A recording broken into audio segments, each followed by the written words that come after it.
Salut à tous, c'est la Citin et on lance notre chaîne YouTube. Et donc là, on va prendre quelques temps pour se présenter. Donc moi, c'est Martin, j'ai 24 ans et j'habite en Haute-Savoie.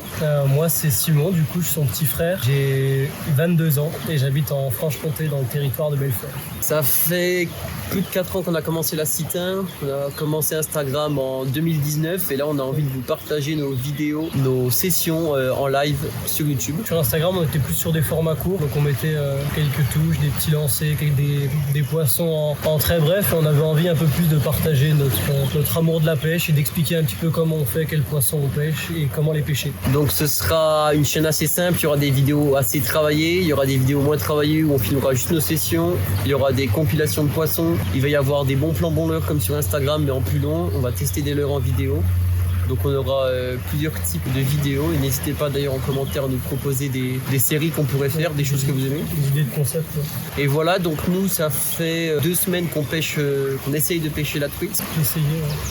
Et du coup on découvre les rivières en Haute-Savoie parce que ça fait pas longtemps que j'habite ici. Maintenant on habite à 3 heures de route, donc des fois il y aura des vidéos où je serai tout seul, où il sera tout seul, où on sera ensemble. Donc voilà, on est content de commencer. N'hésitez pas directement à vous abonner, à partager notre chaîne dans vos stories, sur vos réseaux et ça nous fera plaisir. Et puis bonne vidéo et bonne vidéo.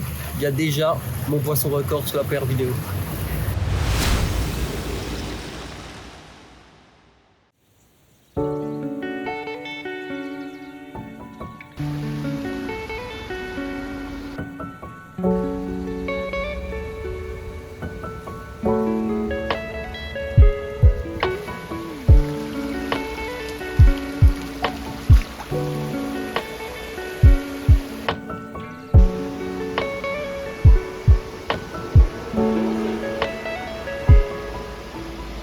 Donc là aujourd'hui, on peut voir que l'eau est très teintée. Donc je vais choisir un coloris plutôt flashy avec le ventre orange et le dos noir. Donc déjà de base, ça c'est un leurre qui fait tout le temps des poissons. Et en plus, quand l'eau est teintée comme ça, je vous conseille une couleur qui est bien flashy parce que justement sinon, ces couleurs naturelles, votre leurre il sera bien plus camouflé dans l'eau. Alors que là, le but c'est de casser l'obscurité. Donc on va essayer ça pour dans un premier temps et puis sinon on va changer sur un coloris plus naturel quand il y aura un peu moins d'eau.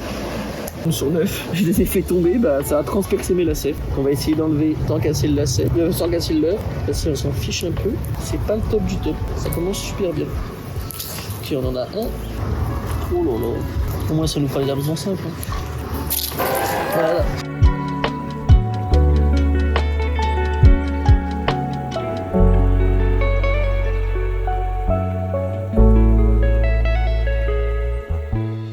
Là on peut voir qu'il y a beaucoup de débit, il y a des excellents spots quand il y a beaucoup de débit comme ça, c'est d'autres arrivées d'eau. La rivière elle fait un grand creux comme ça et que le courant est bien calme, donc c'est toujours bien de faire au moins 3-4 lancers sans se prendre en faux comme ici par exemple.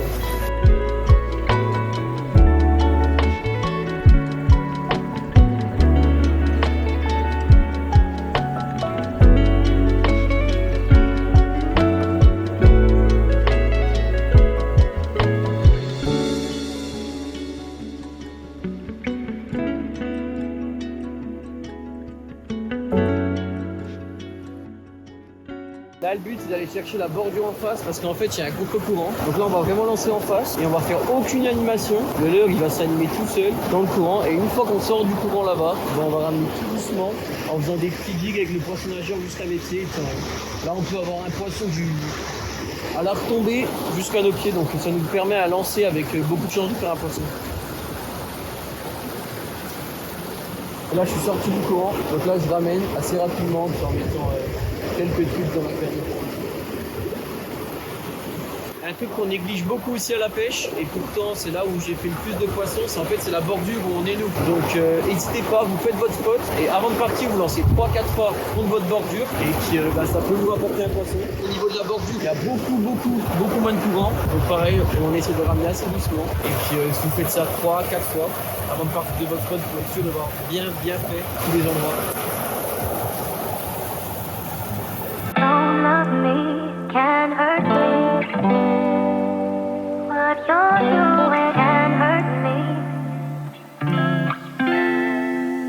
What you're doing, love me, can hurt me. What you're doing can hurt me. What you're doing, love me. Le problème de larve, c'est que des fois elle est étroite, des fois elle est grande, c'est une rivière de première catégorie. C'est que des fois là il va falloir aller chercher la bordure en face parce qu'on peut voir qu'il y a des contre-courants dans la bordure en face. Et moi j'ai une canne qui mesure que 1m90, donc c'est une Daiwa avec une puissance de 3-10 grammes il me semble. En fait là dans les rivières comme ça je vous conseille une plus longue canne par exemple de 2,40 pour pouvoir avoir cette facilité à jeter dans les bordures en face. Donc là aujourd'hui on va se débrouiller quand même avec ce qu'on a pour aller chercher la bordure en face. Le spot en face qui est vraiment très bien, c'est un creux. Donc l'eau elle a creusé en fait, c'est un sort de sable noir. Et puis là en fait les poissons souvent ils se mettent dedans. Donc on va essayer quand même avec cette canne de lancer là-bas, mais ça va être compliqué. C'est rocher, forme un contre-courant derrière. Et donc c'est super bien en fait de lancer sur à peine plus loin et de ramener juste devant ce contre-courant. Alors souvent les poissons ils attendent devant le contre-courant. Alors le mieux c'est de lancer un peu derrière pour qu'avec le courant en fait, le leurre il passe juste devant le caillou. Où en fait il y a un poisson qui attend le. Et donc ça en fait, plus le brochet est grand, plus le contre-courant est grand et plus il y a de chance quand même qu'il y ait plusieurs poissons derrière.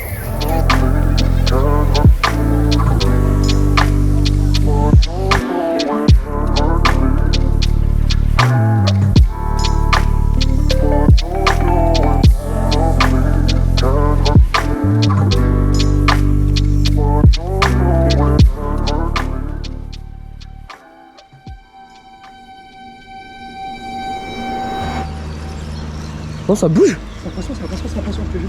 C'est un barbeau, je crois. C'est un barbeau, ouais. Non, c'est Fario, la tête de la Fario. La tête de... Let's go! C'est une putain de let's go! Merci Seigneur! Let's go! Let's go! Regardez la Fario de pute! Ok les gars, on a 5 minutes de pêche et là, largement mon record Fario qui vient de tomber les gars. Magnifique. Il doit faire 45. Allez les gars, je vous la présente. Magnifique Fario de 50. Voilà, elle a un problème à l'œil. Et puis voilà, puis on va la laisser repartir. Pas trop longtemps dans l'eau, surtout pas. Pas trop dans l'eau.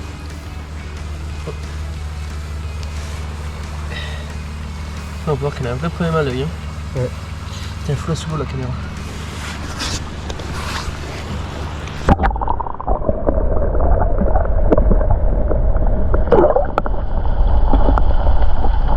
Ah, elle a un peu du mal à partir, mais c'est normal, après un gros combat, elle va repartir toute seule après. Ah, ça y est, elle va repartir, vas-y, filme, voir sous l'eau.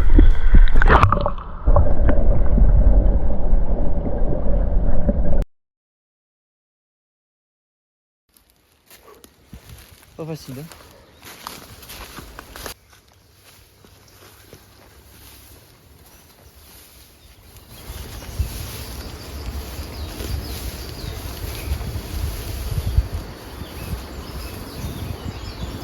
Donc là on change de spot parce que beaucoup de codons on était coincés, donc ça devenait plus pêchable. Donc on va essayer de tourner dans la rivière avec un endroit qui est plus petit, plus pêchable avec ma petite canne aussi. Et puis si jamais on va aller dans une petite rivière qui s'appelle la Menoge, qui est une rivière qui est à côté de l'Arve, et là où le débit est beaucoup moins important et on pourrait essayer de faire des plus petites truites mais faire du poisson quand même.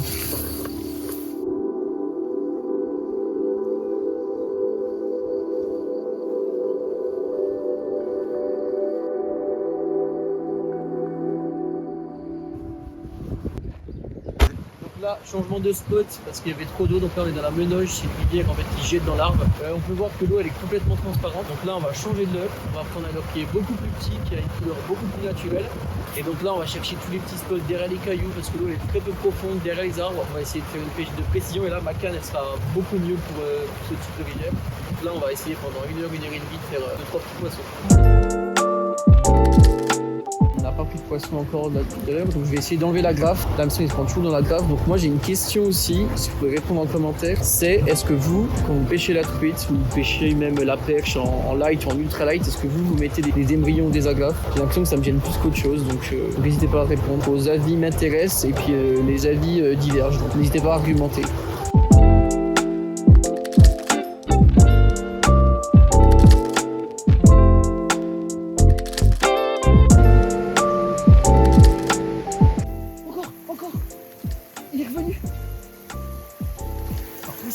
Donc là on vient de louper un poisson, enfin on va louper, il a suivi 2 fois le leurre quand même.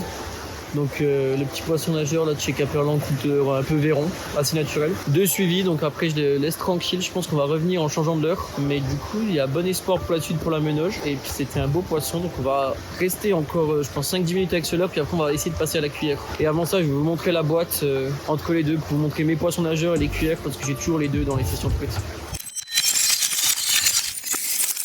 J'en profite pour le changement de look pour vous présenter ma boîte. Donc là, c'est le côté poisson nageur. Donc en fait, j'ai les différentes tailles de chez Caperland pour la plupart. Donc on a du Véron, on a du semblant truite de notre couleur avec le ventre rouge comme vous en avez déjà parlé. Et là, on a une sorte de poisson nageur de chez Sakura aussi, qui est transparent et qu'on essayera aussi dans la vidéo. Donc là, c'est mon côté poisson nageur.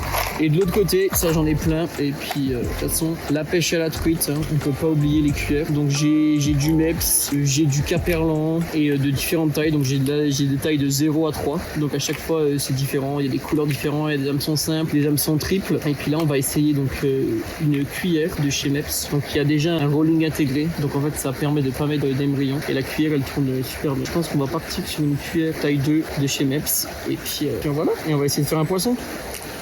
Donc là je vais vous montrer un nœud de cuillère qui est super simple. Vous prenez votre fil, vous le pliez en deux, ça vous fait une sorte de boucle. Vous passez la boucle dans l'anneau, voilà. Ensuite vous tirez. Donc là vous avez votre boucle, là vous avez vos 2 fils encore. Et en fait là je vais faire juste un nœud tout simple. Donc je passe la grosse boucle, donc ça c'est vraiment un nœud basique. Donc je passe ma boucle dedans, je serre et ça me forme une boucle. Je vais passer ma cuillère dans la grosse boucle, histoire que la boucle pointe vers le haut. Donc on passe bien toute la cuillère et l'émerillon, voilà. Donc là on a notre boucle qui pointe du même sens que les 2 fils. Et là ce qui est important c'est de tirer sur les 2 fils. Et là on va voir, ça va nous serrer notre nœud. Et ça c'est un nœud qui casse jamais. On coupe l'excédent et c'est prêt à pêcher. Voilà. Donc là dernier changement de spot. On va pêcher à la cuillère là pour les dernières heures. On a encore pour 1h30 de pêche. Donc on reste dans la menoge mais un peu plus bas. Puis on va essayer de faire un poisson. Pour aujourd'hui, dans tous les cas, il y aura d'autres sessions dans cette vidéo. Hein. Il y aura des sessions avec Normand. Vous allez voir qu'il y a du poisson quand même.